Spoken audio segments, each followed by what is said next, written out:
It's the 16th of February 2026. This is a brand new edition of Newsfirst Primetime News coming to you live and direct from Newsfirst Studios here in Colombo, bringing you tonight's bulletin. I am Jayama Ratnaika for the Newsfirst team. Tomorrow marks a very important beginning for thousands of children across the island as the ordinary level examination gets underway.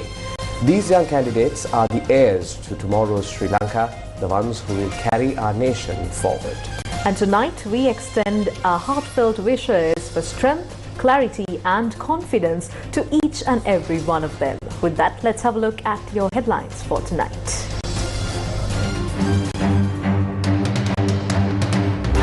Pakistan's Interior Minister meets Sri Lankan President. Lawyers withdraw from courts nationwide in protest over killing. 4 arrested over Akuregoda double murder. 10-year tax holidays for investments above $50 million. IMF Managing Director arrives in Sri Lanka on official visit. Ordinary level examinations start tomorrow. Disaster and security plans activated for candidates. Sri Lanka takes on Australia in T20 World Cup clash.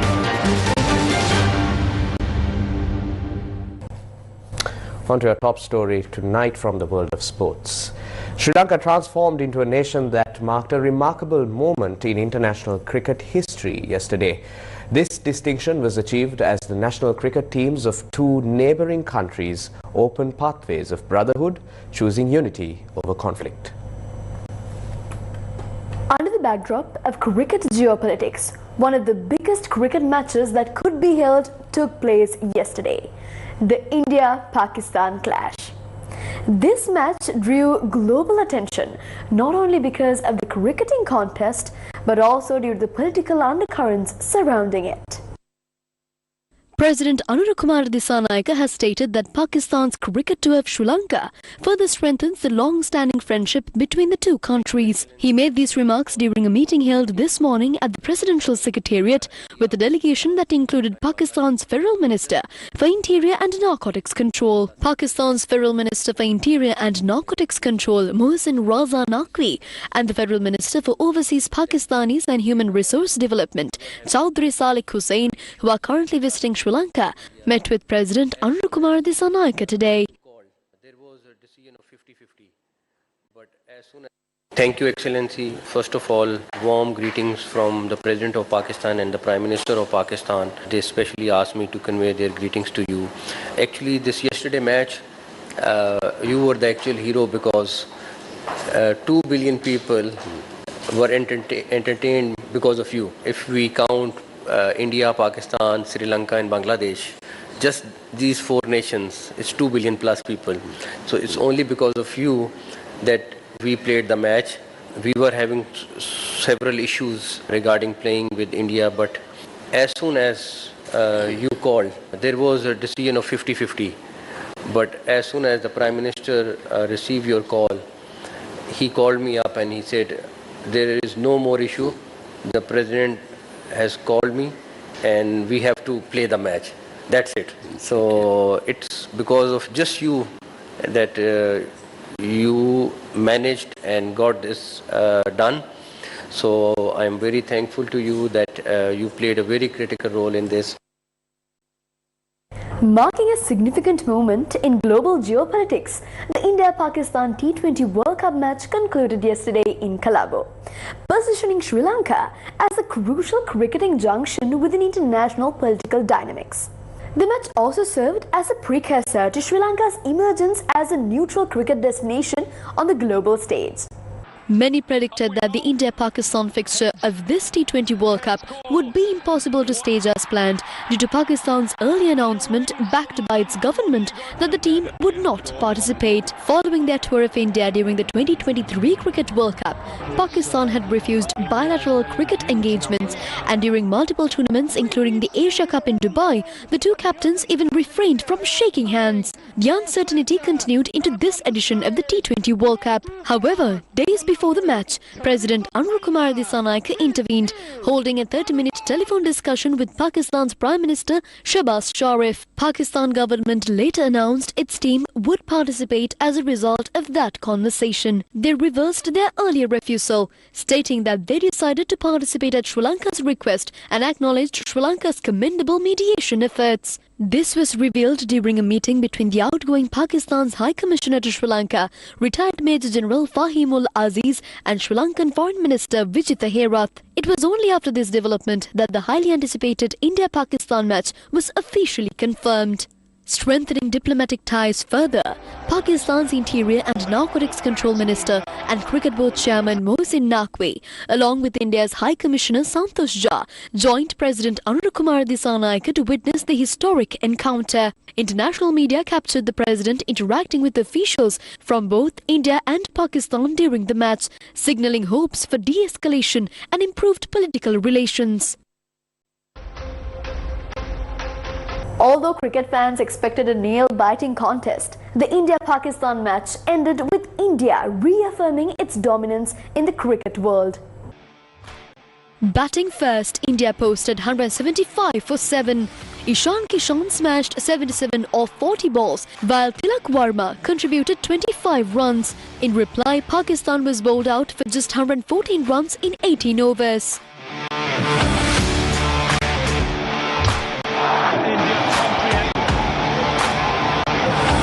Large number of spectators from both India and Pakistan travelled to Sri Lanka to witness this match. Since the 12th of this month, a significant influx of Indian tourists has been reported, with airfares rising sharply. Major Colombo hotels were fully booked, with cricket fans experiencing Sri Lanka's warm hospitality and high-quality service. Reports also indicate that spectators arrived on 15 private jets to watch the match. Hosting such a prestigious cricket event boosts Sri Lanka's aspirations of becoming a global cricket hub, reinforcing its appeal as a tourist destination. Preparations are underway for the new cricket stadium in Jaffna, while a modern cricket ground is also planned for Homagama Diagama, promising a bright future for Sri Lankan cricket infrastructure. Comments from fans who attended yesterday's match further underscored growing confidence that Sri Lanka is on its way to becoming a central hub for global cricket.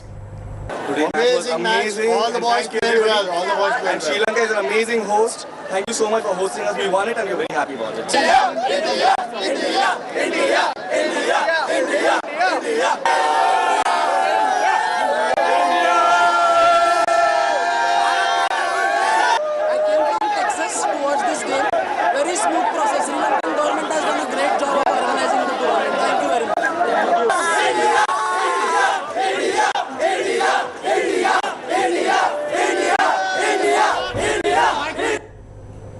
Court operations across the island were disrupted today as lawyers withdrew from judicial duties, demanding the immediate arrest of the suspects involved in the shooting and killing of a lawyer and his wife in Akuregoda.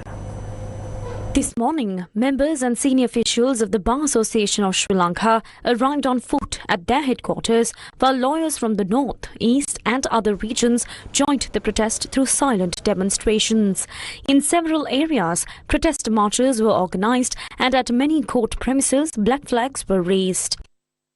Following the murder of Attorney-at-Law Buddhika Mallavarachi and his wife, the BASL convened a special meeting in Colombo yesterday. The decision to withdraw from court work today was taken at the gathering.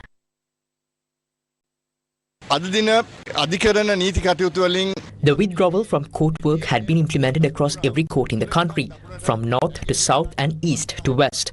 The symbolic protest was meant to send a message to the public and the nation that such murders must not be allowed to happen to anyone, whether a lawyer or any other citizen. The government has an obligation to ensure public security and uphold the rule of law, adding that this murder must be the last such incident and must never be repeated. We urge authorities to arrest all individuals connected to the killing and to enforce the law strictly and appropriately.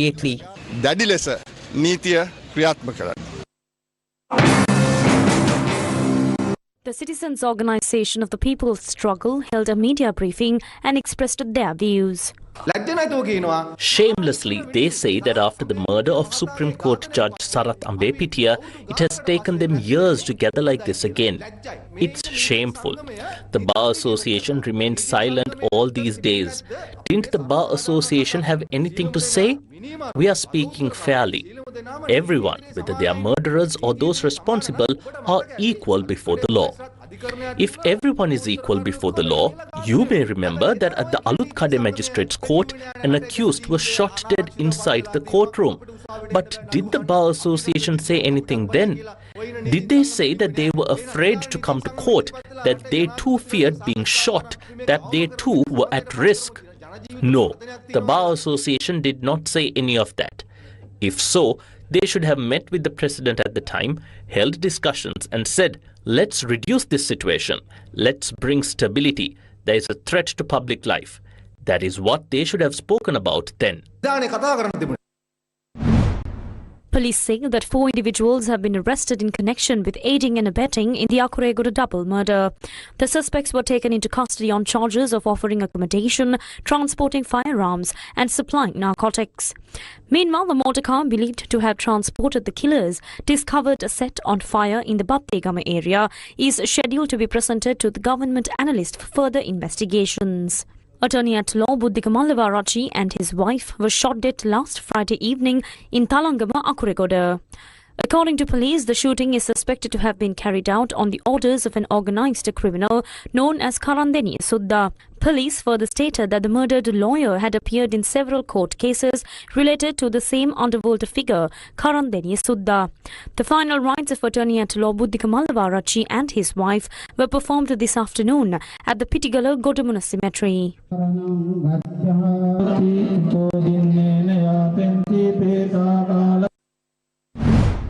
Due to today's island-wide lawyers' strike, several court cases were postponed, including the Chris transaction case filed against Namal Rajapaksa. As lawyers stepped away from official duties today, the Colombo High Court ordered that the case be postponed until the 19th. The Attorney General has filed this case against MP Namal Rajapaksa of allegations that he obtained 70 million rupees from the Indian company Krish, purportedly for the promotion of rugby in Sri Lanka, and misused those funds. Arriving in court today for proceedings related to the case filed against him, Sri Lanka Podujana Peramuna National Organizer Namal Rajapaksa accused the government over the recent lawyer's killing. When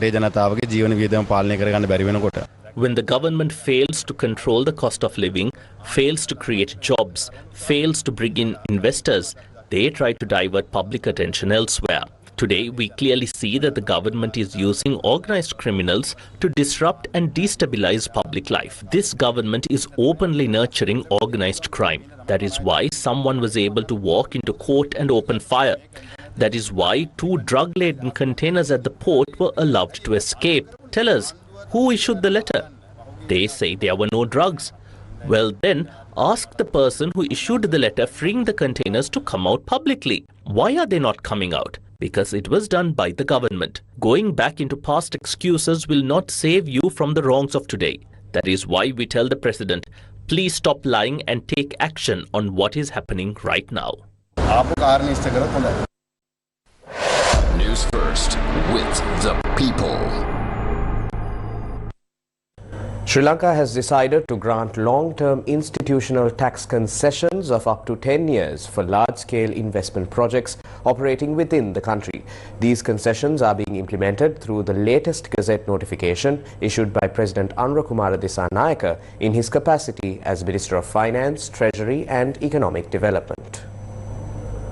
According to the Extraordinary Gazette issued on the 8th of February under the Strategic Development Projects Act No. 14 of 2008, these tax concessions apply to a wide range of investments in infrastructure, manufacturing, agriculture and technology sectors. The key change introduced is the reduction of the previous maximum 25-year tax concession period to a 10-year fixed period with the intention of promoting investment with greater transparency. What exactly is happening under this new gazette? So accordingly, what we did in the revision of the new act to 2025, number 26 Strategic Development Project Act now specifies very clearly the concessions are given based on identified and set criteria. Mainly they fall into two categories. One is the employment, the other one is the size of the investment. Accordingly, there are three categories, A, B, C. And the A category that focuses on infrastructure, facilities, utilities and all those things. And minimum requirement is to generate 100 employments. However, within that category, there are three subcategories depending on the size of the investment. Lowest category, so that is the 50 million US dollars. Then, if that is the case, the 6-year tax holiday period. The maximum category is 10-year tax holiday period if the investment exceeds 300 million. Second major category is category B, focuses on the manufacturing. That manufacturing sector should generate at least 250 employments. Again, the tax holiday period varies from 5-year to 10-year depending on the size of the investment. When we come to category C, the minimum employment generation requirement is 50. Again, like within that category, minimum investment is 50 million and the highest category is 150 million. If it is more than 150, the 10-year tax holiday. The rest is only 5-year tax holiday. So now investors are free to look at these criteria and information provided and published in this particular gazette and decide whether their investment is profitable. So whether the investment can be implemented and carried out here through this conducive environment. So information is freely passed on to investors. Therefore, the transparency is assured. And there are no discretionary, the basis investment approval process. And again, the benefits, the cost-benefit analysis of each investment is done before the approval, because we need to look at the financial cost-benefit, social cost-benefit, environmental cost-benefit by referring to our long-term strategies, the strategic development, the activities of the country are concerned. And not only that, even after the implementation of this particular project, every 5 years, Ministry of Finance will do the monitoring to see whether the said KPIs have been achieved. So this particular monitoring process is there in the new amendment. What we did under the amendment was we enacted this act with the provisions to impose the required regulation from time to time to mainly facilitate investors to boost the economy on a transparent basis. Then no one can accuse or argue that there are corruptions or briberies or and charges involved in these strategically important the businesses. These strategic businesses are referred to government strategic priorities of the economic development. Under the new regulations, investment projects are classified into three main categories. According to the Gazette notification, one category falls under Category A. This includes investment projects in infrastructure, tourism and recreational sectors, excluding casino businesses. Investments exceeding $300 million in this category will receive a 10-year tax exemption, and such projects must generate at least 100 local jobs. The next category is Category B, which includes manufacturing sector investment projects. Investments exceeding $150 million in this category will also receive a 10-year tax concession under the new Gazette notification, with a mandatory requirement to create 250 local jobs. The other category is Category C, which includes investment projects in the fields of agriculture, education, technology and information technology.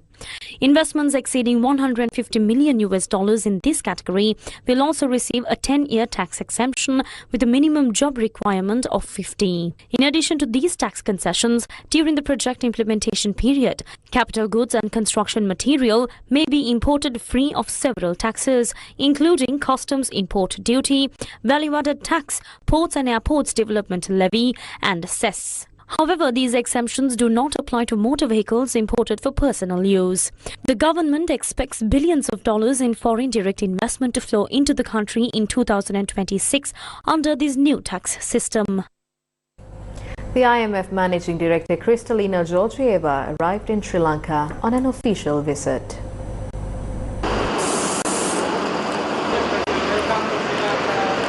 The IMF Managing Director Kristalina Georgieva arrived in Sri Lanka this evening. The spokesperson said that the visit will end on the 18th February 2026.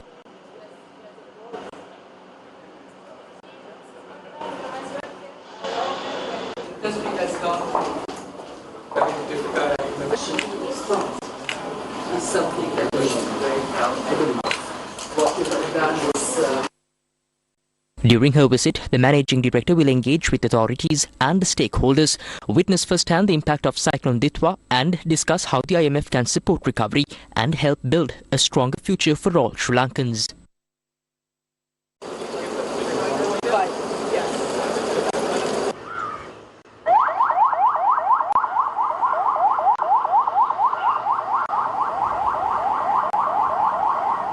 The United Kingdom's Deputy Prime Minister David Lammy is set to make a brief official visit to Sri Lanka tomorrow.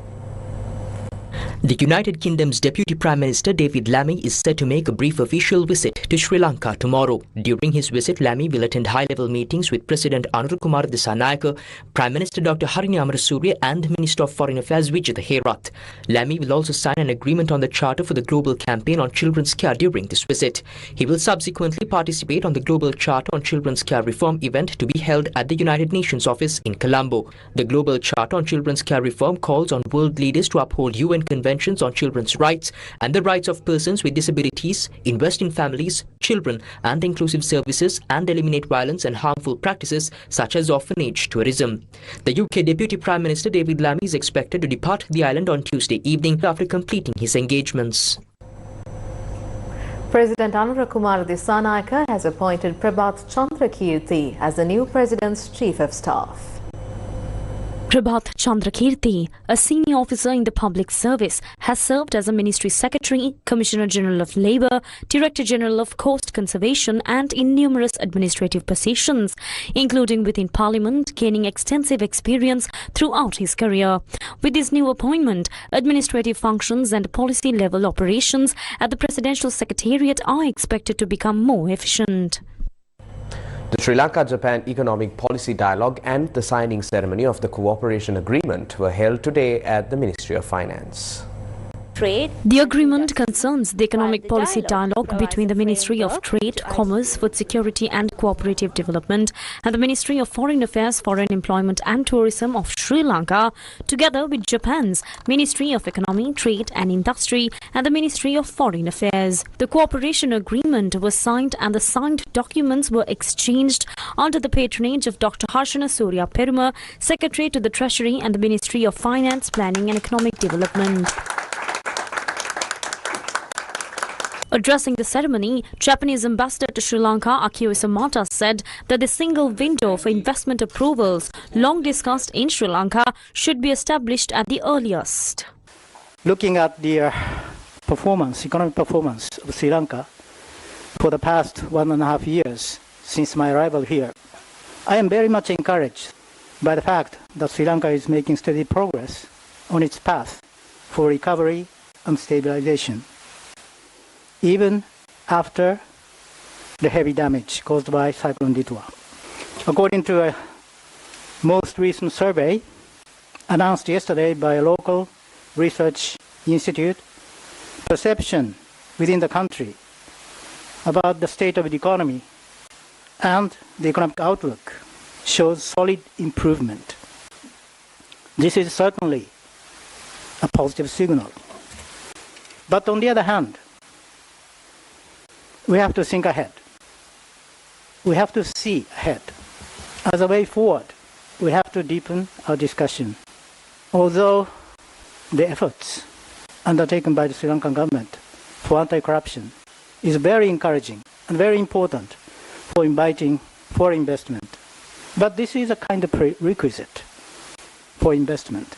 Further ahead, along the way, we would like to see economic development strategy of Sri Lankan government for sustainable growth towards the future, including diversification of export products and markets.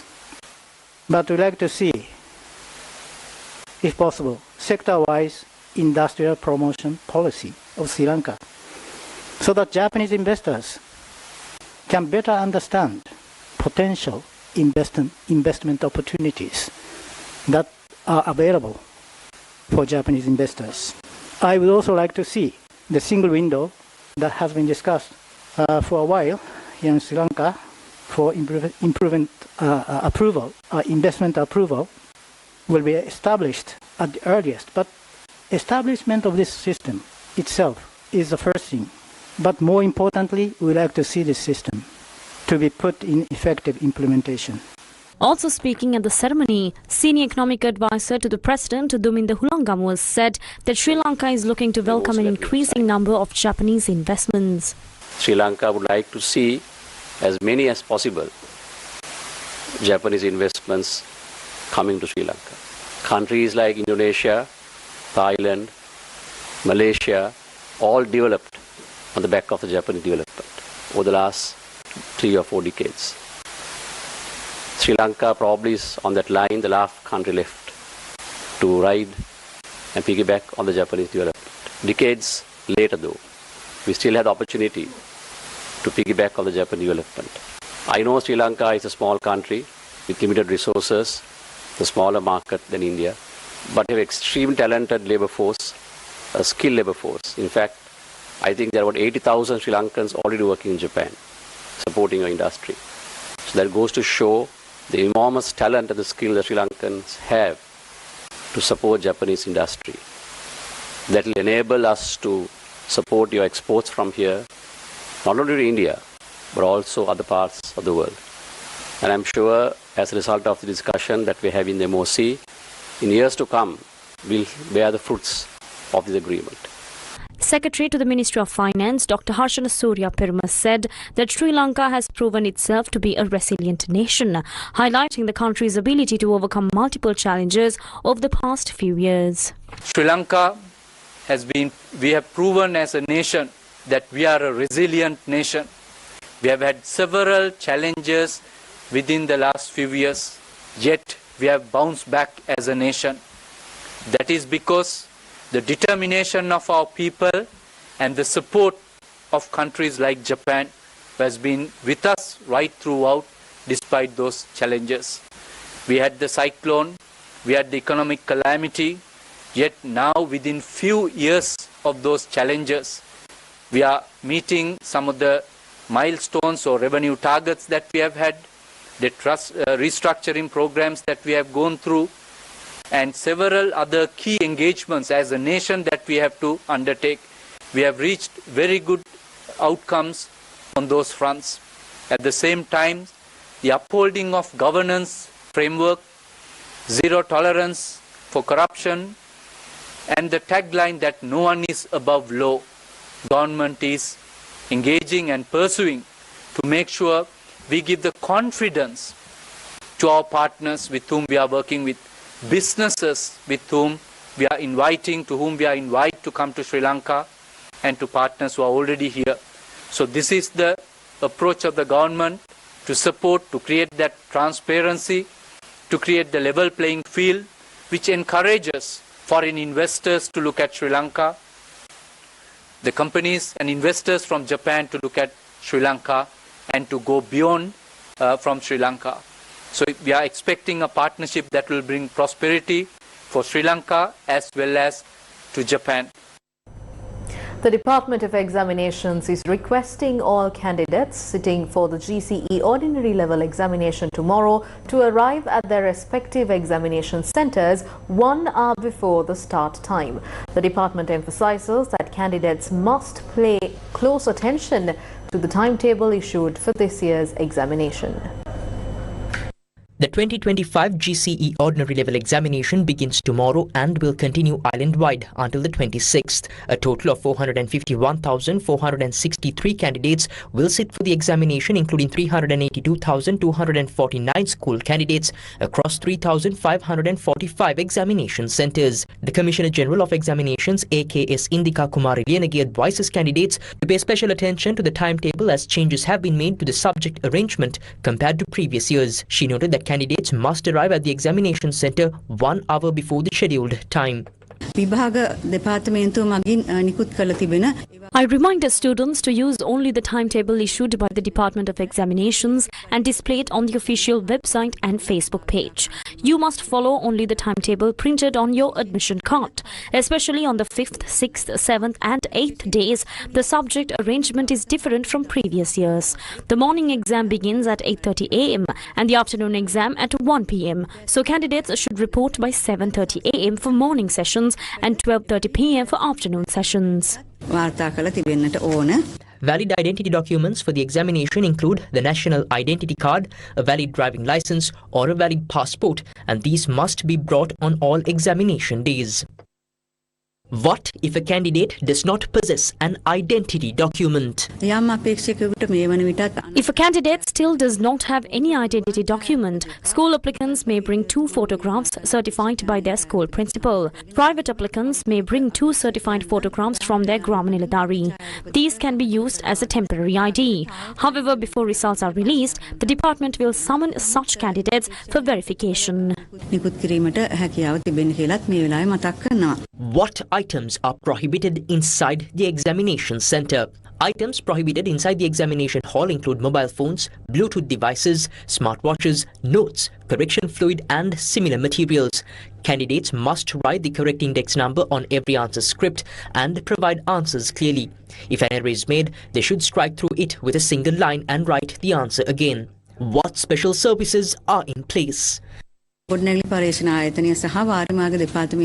National Building Research Institute and the Irrigation Department are coordinating with us and will provide continuous updates on weather conditions. The Ministry of Health is prepared to offer emergency medical assistance. The Ceylon Electricity Board is working to ensure uninterrupted power supply throughout the examination period. The police and the Tri-Forces are also coordinating with the Department of Examinations. The Sri Lanka Transport Board and the Railway Department are prepared to offer special transportation services for candidates and examination staff. Special security arrangements will be in place around examination centres. The government has announced the minimum purchasing price for paddy for the Maha harvesting season. Chairman of the Paddy Marketing Board, Manjula Pinnalanda, stated that 10 billion rupees have been allocated for this year's purchases. Harvesting of Maha season paddy has already begun across several areas in the northern and eastern districts. මේ වසරේ අපි වවල තියෙනවා hectare 7,75,000ක් විතර. ඒ කියන්නේ අර හානි වෙච්ච ප්‍රමාණය ඇතරලා අපි 8,00,000ක් විතර බලාපොරොත්තු වෙනවා. අපි බලාපොරොත්තු වෙනවා අපි මෙට්‍රික් ටන් මිලියන 2.5ක් විතර. The Paddy Marketing Board says all arrangements have been made to purchase paddy from across the island during this Maha season. Under the government declared price structure, Nada rice will be purchased at 120 rupees per kilogram, Samba rice at 130 rupees per kilogram, and Kiri Samba at 140 rupees per kilogram. We have opened 82 storage facilities across the island. We have already started purchasing and have bought nearly 5,000 metric tons so far. Last season, 6 billion rupees was allocated for paddy purchasing. This time, 10 billion rupees has been allocated. If needed, funds can be obtained through the Ministry of Agriculture without any issue. Some of the paddy bought during the last season has already been milled and is being released to the market through Sirasa under the government's program. If purchasing space becomes limited, we will shift stock to storage facilities located further away so we can keep centres closest to farmers open. We will continue purchasing until the end of March, by which time the entire harvest is expected to be collected. Individuals with exceptional talent often become brands in the hearts of the people. Sanna, a name that has itself become such a brand. Veteran lecturer Pulshant Sannaskala gifted a beautiful musical experience titled Nirvana for this year's Valentine's Day.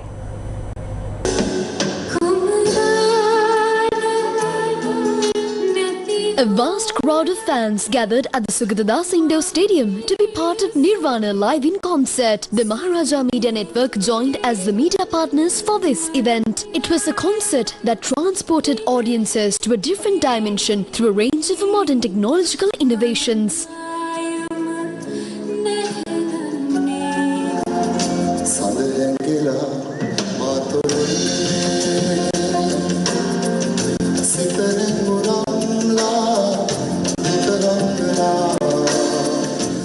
Upul Shanta Sannaskala selected 25 songs out of more than 300 he has written to be performed at the concert. Music direction was by Mahesh Denipitiya and his son Eshan Denipitiya also joined the performance. Tushani Jayawardena, who became the first Sri Lankan to play the electric violin on Sirasa Superstar Season 1, attended Nirvana with her daughter.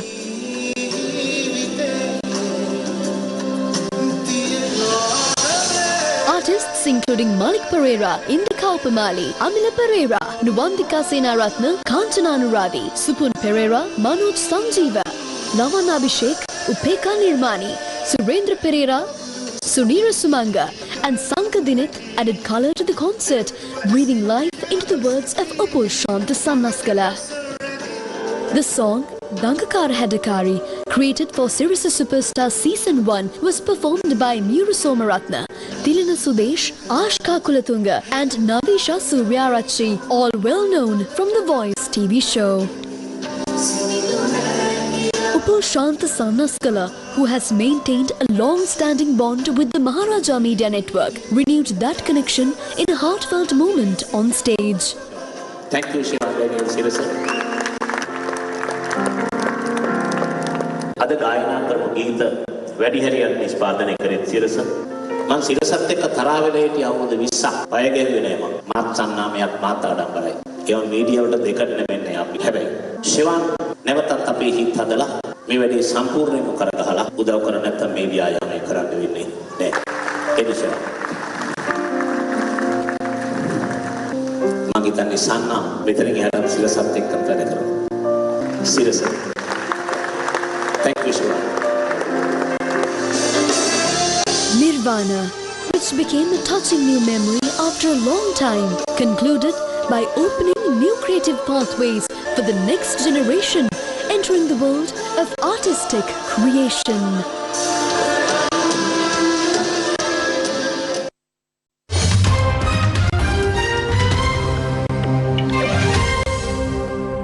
Newly elected members of parliament and cabinet members of Bangladesh are set to be sworn in tomorrow following the landslide victory of the Bangladesh Nationalist Party, or the BNP, in their 13th national election.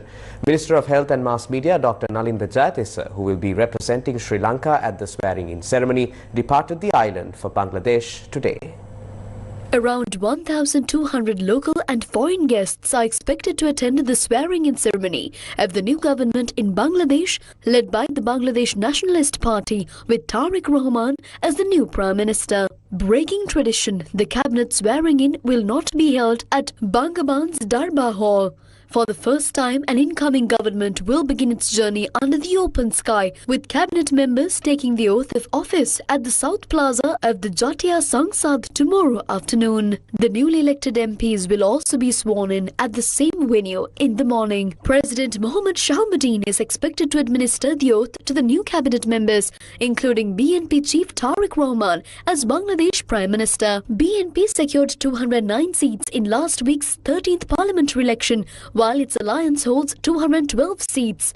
The party is set to form the government after nearly 2 decades. Chief Advisor of Bangladesh's interim government, Muhammad Yunus, has invited heads of government from 13 countries, including China, India and Pakistan. Accordingly, several regional leaders and senior representatives are expected to attend the ceremony tomorrow.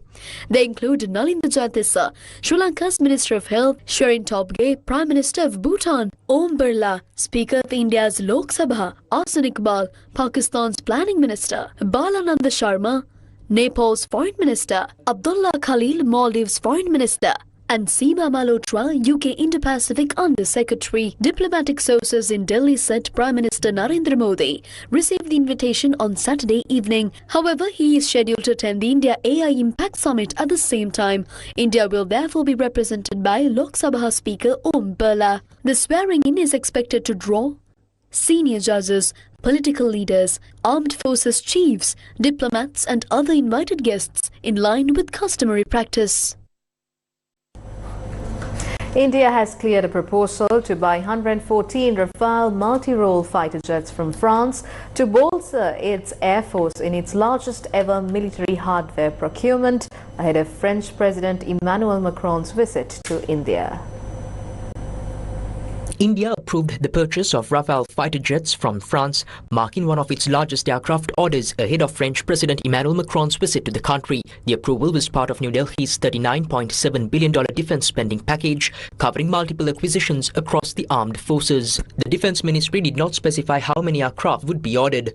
Local media reported that India will purchase 114 Rafale jets, with 18 supplied by manufacturer Dassault and the remaining 96 manufactured domestically. The broader package includes Boeing P-81 Poseidon reconnaissance aircraft for its Navy, anti-tank mines for its ground forces, and upgrades to its Soviet-era T-72 tanks and BMP-2 infantry fighting vehicles. The new aircrafts are expected to help address a shortfall in the Indian Air Force, which operates 29 squadrons against a minimum requirement of 42, according to a 2024 parliamentary report. The Rafale purchase follows another order in April for 26 Rafale marine fighters for India's Navy, while Dassault said India would become the first user outside France to operate this variant. Rafale jets were used by the Indian Air Force during its 2025 conflict with Pakistan, when at least one aircraft was reported lost in combat against Islamabad's Chinese-made J-10Cs. Macron, who will be in India from the 17th February to the 19th February, is scheduled to meet Indian Prime Minister Narendra Modi to discuss expanding bilateral cooperation across sectors. According to India's External Affairs Ministry, the two leaders will also launch the India-France Year of Innovation and attend the AI Impact Summit in New Delhi. The release added that the leaders will discuss regional and global issues of mutual interest, including cooperation in the Indo-Pacific.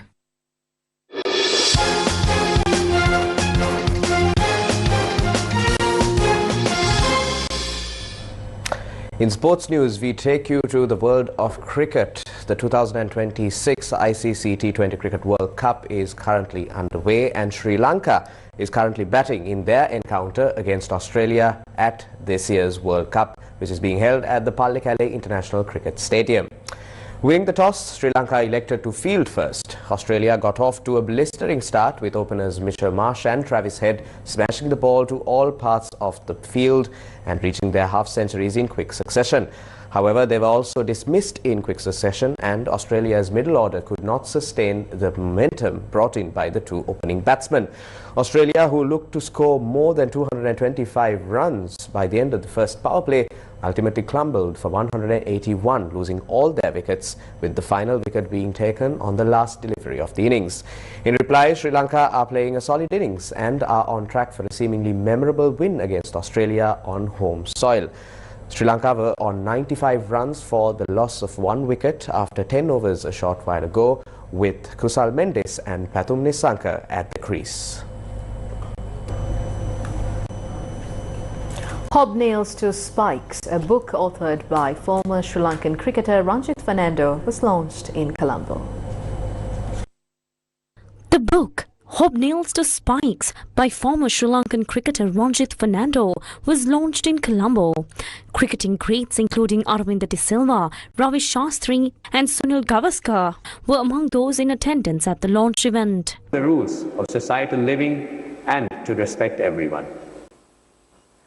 With that, I will never forget the early teachings of the De La Salle brothers, who were in charge of the St. Benedict's College. My school cricket career, though hesitant in the initial stages, peaked in 1964. I also made my first tour a short while later. I am also grateful to the coaches such as Bertie Vijaysinger and the following benefactors such as Harold D'Andrado, who frog-marched me to the NCC. Between the NCC and the SSC, we laid the foundation to play cricket at a fairly high level. Those were the days when television had not been introduced to Ceylon, and therefore mammoth crowds flocked to the cricket grounds for entertainment. Teammates such as Michael Teixeira, David Hein, Lionel Fernando, and others from the SSC such as Anuru Tennakul, the Vettimuri brothers, Neil Chanmugam, and P.I. Pierce, amongst many others, were part of the firm foundation laid upon which led to Sri Lanka achieving the Test status in 1982. I have then recalled the early years in this book and moved forward to a period which went beyond my playing years into cricket management. I shall share more with you soon. Former Sri Lankan cricketer Mano Ponnaya shared memories of playing alongside and against Ranjit during their early cricketing years. In 1960, I was playing for St. Thomas's against St. Benedict's, and Ranjit was playing for St. Benedict's. It was his first match, and he was a bit weak, and we had a left-arm bowler called Keith Lebroy. Ranjit didn't score many runs in that match, but the following 2 years, he caught and thrashed the Thomians and scored a brilliant 100. Well, time moved on, and in 1964, I was chosen with Ranjit, with Stanley Jayasinghe and Anura Polanavita to tour India. And you know, on that trip we got 3 test matches, and we were going to play in various places. And for the record, I must say, India beat us in the first 2 test matches, but we won the 3rd test match. And Nawab Pataudi was the captain at that time, and they had Abbas Ali Beg, Farooq Engineer, the lot. But the match which he used, and Ranjit came as a reserve wicket keeper. Our main wicket keeper was H.I.K. Fernando. So Ranjit, he was a baby of the team, and he had all the assignments to do, and he had to go and identify the players when we were on the field, and then do the needful. And the commentator was Vizi, Maharaja Vizianagaram. He was giving the commentaries. You know, in those distant years, there was the players had to be identified. But the thing what I wanted to remember best was that about the match we played against the Maharaja of Baroda's 11. And we were told by our captain that the Maharaja is going to captain the team, the local team, and that we have to, according to courtesy, we have to give him a run and not get him out. So we were all instructed, when the Maharaja comes to bat, just give him a run. And Michael Teixeira told us, and we were all waiting. At that time, Ranjit was given the job of being the wicket keeper, and H.I.K. was rested. And Abu also wasn't having a great tour, but he was trying. And Abu bowled to the Maharaja. The Maharaja played forward. It hit his pads, and the ball was falling in front. Ranjit, in his great enthusiasm, dived forward, took the catch, and appealed. And all of us gave him a dirty look, because we were not expected to get the Maharaja out for naught. And the umpire gave him out. So Ranjit was in the doghouse the whole evening. That's the story I want to talk about Ranjit.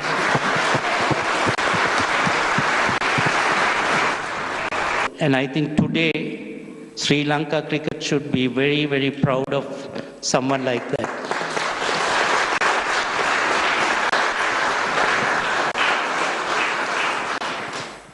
And also I remember, not only at NCC, but when it came to international cricket, the person who was responsible to make sure that our fielding standards at that time to be at the level it was purely due to his efforts, because I remember he used to hit millions of balls to all the players on a regular basis, starting from about 2 o'clock to 5:30 in the evening. And that actually pushed our fielding levels in 1989, if I'm not mistaken, when we toured Australia with under Ranjan. Tony, Greg, and the commentators mentioned that our level of fielding was at a very, very high level coming from an Asian country. And that was purely due to his efforts. during that time. The publication traces the evolution of cricket through the eyes of veteran cricketer, commentator and administrator Ranjit Fernando, capturing key moments and personal reflections from decades in the game. And that's a wrap of Primetime News for tonight. Thank you for watching. Good night.